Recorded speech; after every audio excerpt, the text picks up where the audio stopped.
Confession time. I grew up feeling like my family was so crazy. The drama, the affairs, the feuds that lasted for decades, the parents that left and never came back. But what I've come to realize with age is that it's all of our families. Humanity is just crazy. We all come from these generations of bad guys and heroes, of criminals and saints. But we don't talk about it, so we end up feeling alone in our experiences. When in reality, we're not alone. We all share these stories. What we should be doing is gathering together and saying the hard things out loud. That way we keep the darkness at bay and we quiet the hauntings of things gone past. So these 5 stories that I'm going to tell you about are actually cautionary tales of what happens when we let our stories haunt us. We have to learn from them so that we don't end up like the characters, suffering for a lifetime. But is that even possible? Or are we destined to repeat our history for all eternity? I'm Amanda. This is Most Bookish.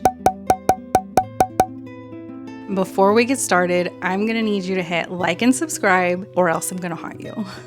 Obviously, there are 2 things going on. 1, it's spooky season. 2, it's Hispanic Heritage Month. And I have to say that most of the scariest hauntings are based on truth. They're based on the suffering of human beings. And what I found out about Hispanic stories, or especially the ones that I've read recently, is that your family hangs on for your entire life. You're reminiscing on all these things that have happened to you, that have been done to you, a haunting that you literally live an entire lifetime trying to escape. And in the end, it's what you take with you. It's also what can be the most comforting, but the fight against our ghosts our whole life are usually the people in our lives that we can't make amends with, or we can't have some kind of resolution with. Very rarely is our haunting Casper the Friendly Ghost. So the 5 hauntings that we're going to talk about is when history is haunting you, when your actions are haunting you, when your family is haunting you, literally, when your inactions are haunting you, and probably the worst, when your secrets are haunting you. First, when history is haunting you. And it can feel like you really can't control this one, because who can control history? I think the biggest issue with having history haunt us is that we see it coming and we're in denial. Instead of taking action and saying, I have seen all these signs before, I need to get the hell out of here, or not being able to get the hell out of here for multiple reasons, you end up just kind of reliving this horrific moment in time, wondering how everybody seems to be okay with reliving the worst parts of their lives over and over again. And the book that I read that talks about that is A Long Petal of the Sea by Isabel Allende. Allende is a prolific Chilean writer. She's incredibly famous. A Long Petal of the Sea is not technically one of her best known works, but La Casa de los Espíritus, which is her most famous work, I have in Spanish. And so that one is going to be waiting for when I have a little bit more time, because it takes me longer to read in Spanish than it takes me to read in English. Let me tell you what it's about. It's the story of the Spanish Revolution of the 1930s prior to World War II that follows those who emigrated to Chile and the years leading up to that country's political upheaval and dictatorship. It's told through the eyes of a leftist family who are intellectuals and well-educated or poor and struggling, and a family of capitalists, rights, and their servant. What I've really enjoyed about reading works from different Hispanic countries is the history that often accompanies them that I was not either 100% aware of, or that I feel like the gaze of the world doesn't excavate to the level that they do other things, right? So there were tragedies and dictatorships and craziness and world things happening outside of World War II, in the run-up to World War II, during World War II, and after World War II. But the kind of media treasure trove that exists about World War II is enormous in comparison to anything else that was happening in that time frame. So usually what we learn in school, or usually what's in just popular media, ends up being that giant thing, and so much of the rest of the world is lost. And maybe that's just from my view as an American, but that's my experience of growing up. And while I knew about the Spanish Revolution, I didn't realize it's kind of duplication of all these things that we see over and over and over again in time. There's a group that's more conservative for that time. There's a group that's more liberal for that time, right? Because what we thought was conservative and liberal back then is like all conservative today. And some of the conservative ideals were about taking rights away from women or people of color. And today it just seems like,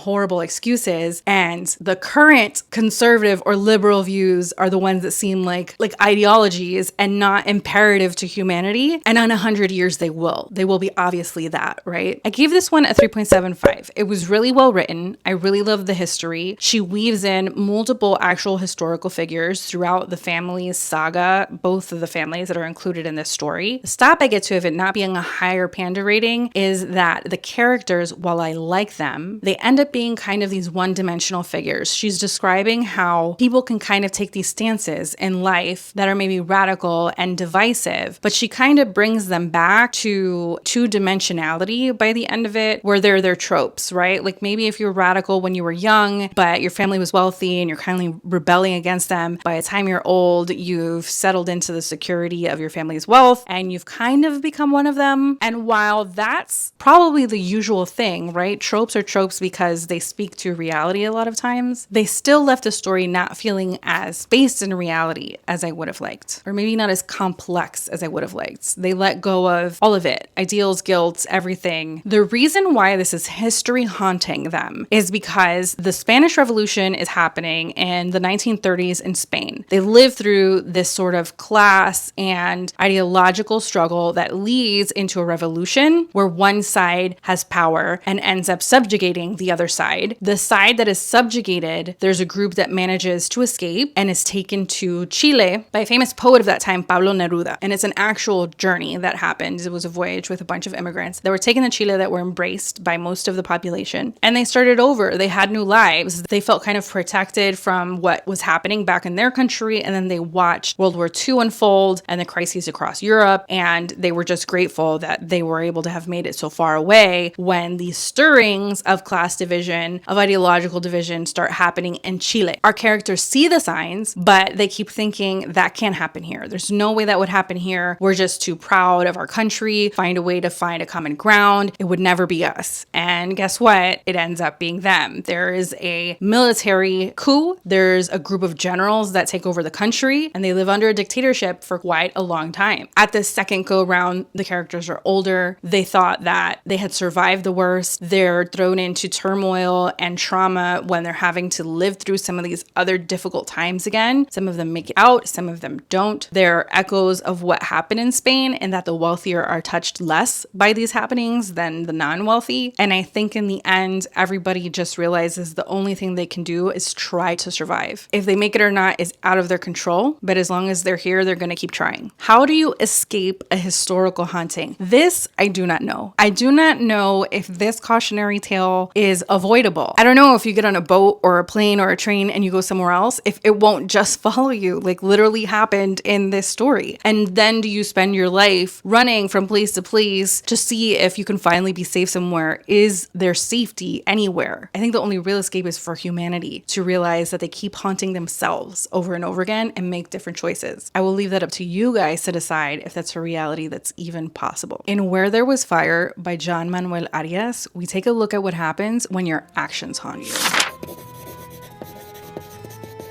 This one asks the question, can you live with the things that you have done? And if you manage to live with them, is that life, is that version of life worth living? Funny side story, this is a library book that I bought off of Thrift Books. I had bought the original book from I don't know what bookstore. I was in the middle of reading it. I was going somewhere right after it had stormed to a cafe somewhere to keep reading the book. I was trying to jump a puddle into my car. So I tossed my purse into my car. I tossed my keys into my car. I was going to toss this book into the car. And I am so notoriously uncoordinated that I threw it directly into the roof of my car where it plunked off and ended up in the puddle. So I had to buy another copy, but I didn't want to pay full price. So here we are. Thank you, libraries. Let's talk about what this one is about. So what is this one about? A Costa Rican town whose laborers support the local American banana plantation is visited with a stunning tragedy whose tendrils are traced from the past and echo forward into the future, telling the story of heartbreak that life under capitalistic abuse and exploitation perverts the natural order of man and family. This one falls under your your actions haunting you? Because it's full of characters who are taking action in a way that they feel like they need to either to survive, or actions that are impelled by their ego, men and women, or righteous indignation fueling their actions. And in the moment, they feel like it's justified or they have to, they're impelled by the circumstance. And in the end, all it does is cause suffering, literal death, loss of so many years. It's so reactive. There are things out of our control, right? Again, this is set in a town where there's a banana plantation. It's exploiting the workers. The chemicals that are being used are poisoning everybody. This is based off of truth. If you look at Costa Rica, where this book is set, you will see that there have been lawsuits and there's been litigation that against fruit companies that have had plantations in the country, American companies who have been poisoning the people working the plantations for forever because of the pesticides, because of different things that they're using on the plantation. There's enforced sterilization. There is all kinds of disease. And you can really consider it as wiping out a people, because over generations, this becomes the lifeblood of entire towns. These companies provide jobs for a large percentage of the people living around these towns. And so you have entire families that end up wiped out in that context. You have people who are violated. You have people who are struggling, who are just being reactive to everything in their surroundings. They're needing to prove themselves as being a man. They're needing to prove themselves as being of a certain class.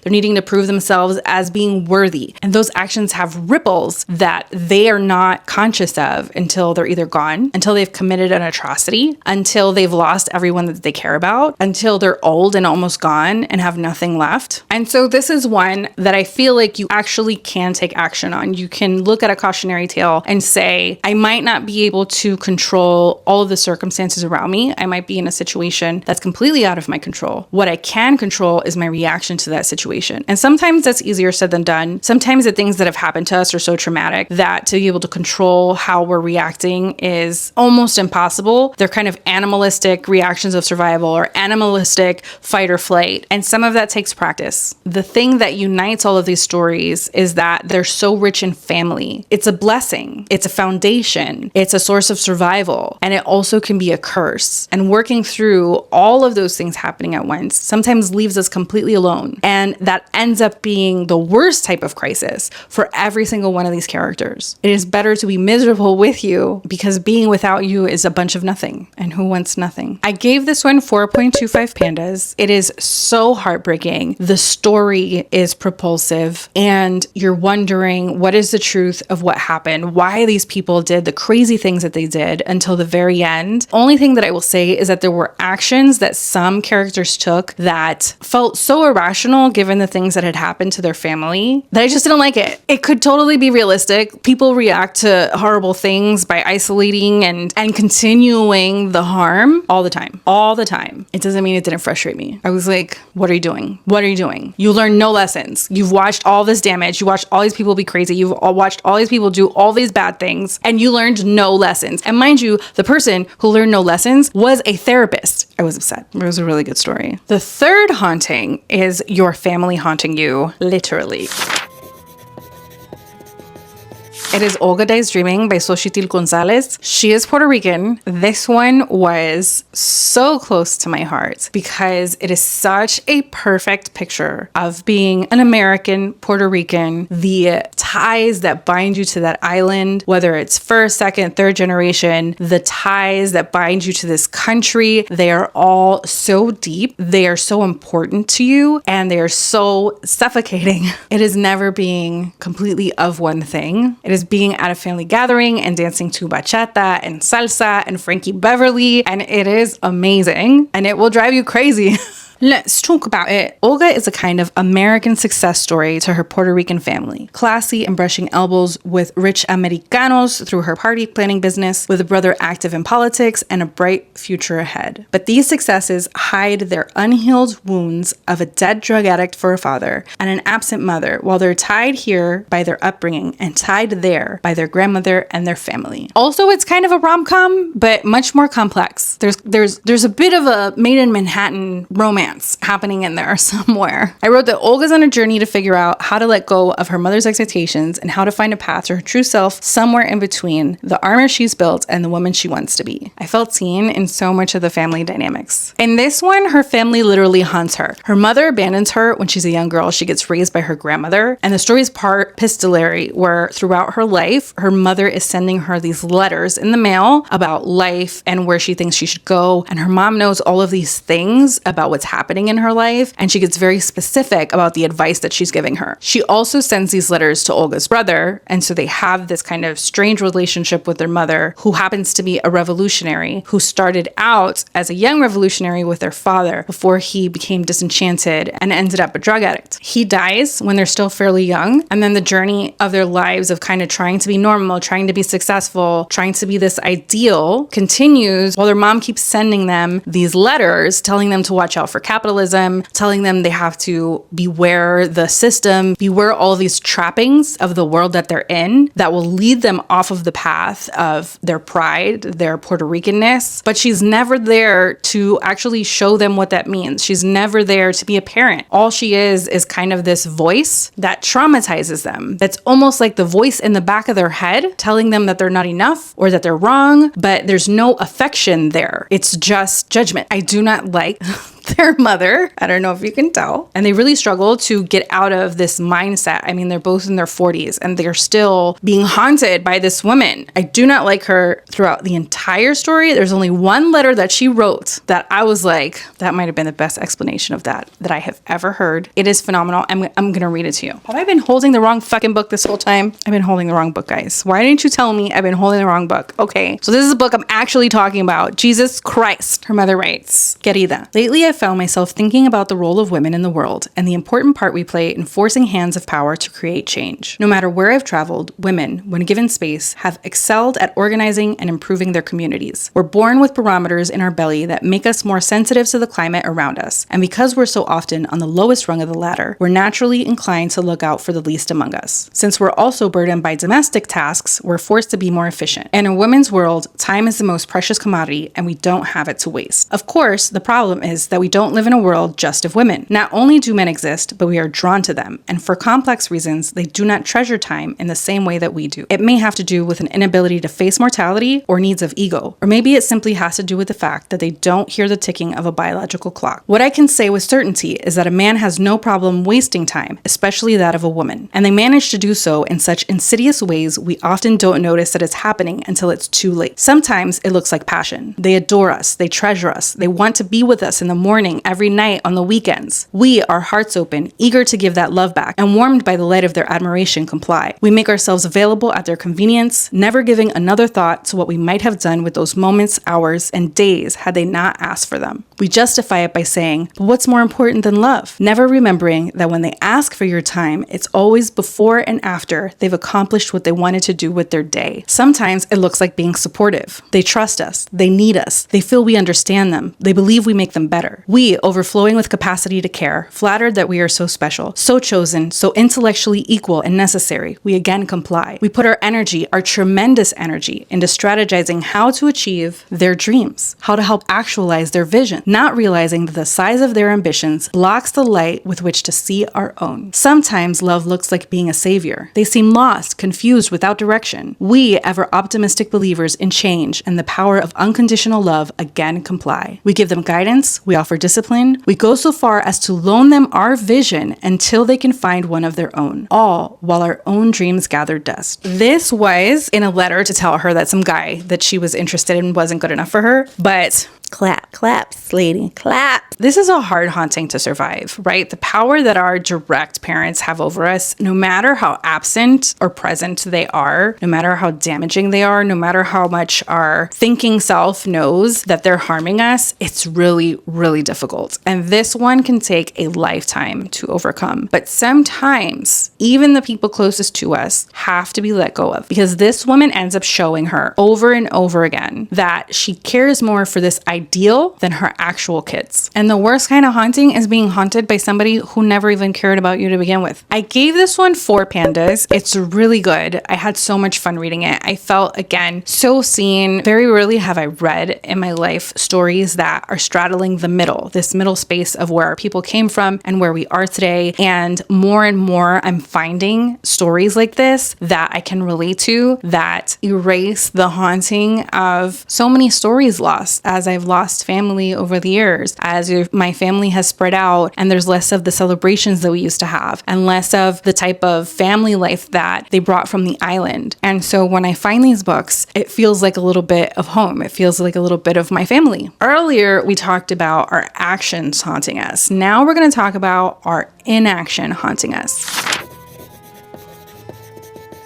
This one is Family Lore by Elizabeth Acevedo. The blurb is by my final author, Julia Alvarez to some people. A sweeping multi-generational story. Make room on your shelves, readers, for this strong new voice with an old soul. It is truly multi-generational, as all of these books are, but this one is told by multi-generational points of view. Well, some of the other ones are, but not all of them. But this one's told all by women. It is a family from the Dominican Republic. They started out on the island with the grandmother, and then there are the 3 daughters. 3 daughters, right? No, 4 daughters. And there are the 4 daughters. There is a son, but he's kind of faceless and voiceless. The men of the family do not matter the way that the women do, especially to the story. And then you get into New York, and there are the granddaughters who are telling parts of the story. This family survives normal family stuff, misunderstandings between family members. The girls are raised by a really tough mother who is abusive to a certain extent. They live in a small town where girls' behavior is judged and disciplined in a different way than boys. You have some of the sad stories of a girl being sent away because of being too much. You have girls being silenced. You have girls very quickly finding out that the men that they have chosen are not these knights in shining armor that they thought. They're actually abusive, that they're actually betrayers. And when they look for solace from their mother, she is very much of the old mindset of that's what men are and that you should be happy that you have someone to take care of you. The first group to come to the States basically come from a different time, right? Where the expectations of them were different. And because of the things that happen to them when they're young, because of the way they're treated, because of the abuse that they've been put through, they are overly cautious about certain things. And so that makes them hide from some realities, that makes them ignore some parts of life that their then daughters that come along are frustrated with. Why haven't you spoken up? Why haven't you done anything? Why aren't you taking action and being an agent in this life of yours? Or why aren't you taking the actions that I think you should take? Because when you do take action, it feels so of the old world and it doesn't make sense to me. And when you meet the women of the story, the sisters, who are really the main voices, the sisters who immigrated from the Dominican Republic, leaving their mother there, they start families over here, they have daughters here, and then they actually send their daughters there from time to time, and their daughters have a completely different relationship with their grandmother. Often happens. But as those women age, they're looking back on life, wondering if they should have made different decisions. Should they have been more active? Should they have chosen differently? Should they have spoken up more or done something that would have avoided X scenario? And I feel like with this kind of haunting, there's no right answer for that, right? Because every action has a reaction. And so if they don't do anything, there is X consequence. If you do something, there is Y consequence. There's an actual pivotal scene where one of the sisters does take action and it results in something that feels harmful, and did they do the right thing? And they might have done something wrong to somebody innocent. And it's almost like a life spent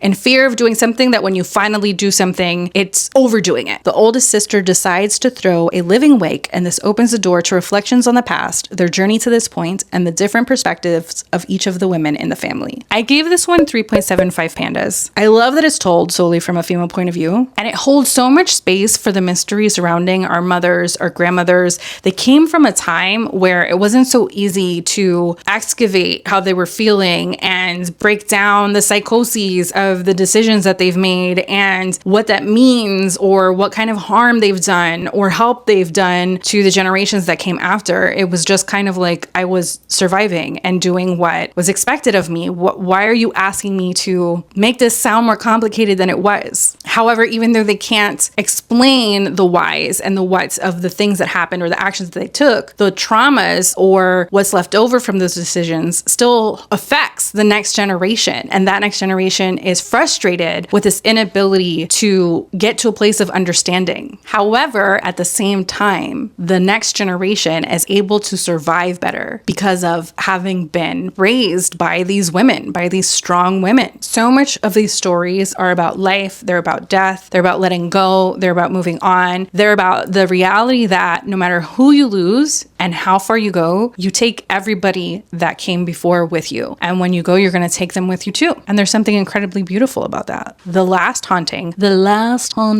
is a cemetery of untold stories by Julia Alvarez. I randomly found this one in Barnes & Noble when I was wandering one day. I ended up seeing a documentary on her and I recognized the name and I said, I just got her book, and I watched it. And I ended up finding out that she was such an important poet, author, that she had been writing for so long, that she was Dominican and was telling Hispanic stories about Hispanic women. And I had been looking for that. And it found me because I've told you guys before, books find me where I need to be found. And she's an inspiration for all of these newer Hispanic novelists that have come after her. If you can find the documentary, I recommend that you watch it. It's really interesting. And especially if you're looking for more Hispanic literary voices, I think it was done by PBS or BBC or some public funded network. This one is the most difficult haunting, I think, and the most painful. And it is being haunted by your secrets. People will literally go an entire life holding on to their secrets, and they will be secrets so difficult for them to live with that the rest of their life kind of becomes this secondary reel going, and it's their secret that has them held prisoner for the entirety of their life. This one is about Alma Cruz, a Dominican American writer of stories who has spent a successful career writing about her people without ever truly knowing her own family history. The haunting of these untold stories pushes her to bury them in a story cemetery in DR, where they find their way into the ears of a caretaker who has a story of her own that unfolds. So you start to think that the story is about Alma and her building this cemetery of stories. And then you wonder, is a story about these untold stories that she's building, because she tells you a little bit about them and you're like, ooh, that would be interesting to hear about. But then when you get to the actual cemetery being built and this woman who starts caring for the property, you realize that her story is the story. And she actually has to start telling her story into this intercom to even be allowed on the property. Very quirky. Now, the woman who ends up telling her story, Filomena, has spent most of her life barely speaking. The town that she's in, she kind of just exists there. People know of her, but they don't actually know anything about her. And especially in small towns, that's unheard of. People want to know who they're living with. And it's not so much that she's kept secrets her whole life, it's that there was a big secret that she told when she was young. And she had such a bad consequence of having told that secret that she decides that she's going to be quiet the rest of her life. So that secret ends up haunting her. And then as she's working in the cemetery, these untold stories start to reveal themselves to her. And all of them are full of people who are still in the cemetery and being haunted by their own stories because there's a part of their story that has been kept secret. The reason why they weren't able to be told is because the author could not find out the truth of who that person was. And they're usually things that they're ashamed of. They're actions that harmed people, or they were a looking away of things that were happening that were harming people. And instead of, now that they're buried, long gone, being free and moving on to the next story, they're stuck in this loop of reliving their story that they've already gone through because they can't let go of that secret. And the thing about that is there's nothing you can do about it. The time has gone. Whatever damage you've done, it's over with. You can't take it back no matter what thing you have done to try to absolve yourself from it. You just have to accept that you did the wrong thing. Gave this one 3.75 pandas. It felt a little bit slow until we got to Filomena's story. And then at a certain part in Filomena's story, like the craziest thing I read in all of these books happens. Like I was shocked. I can't tell you guys. It's so crazy. You have to read this story. You're like, what the fuck just happened?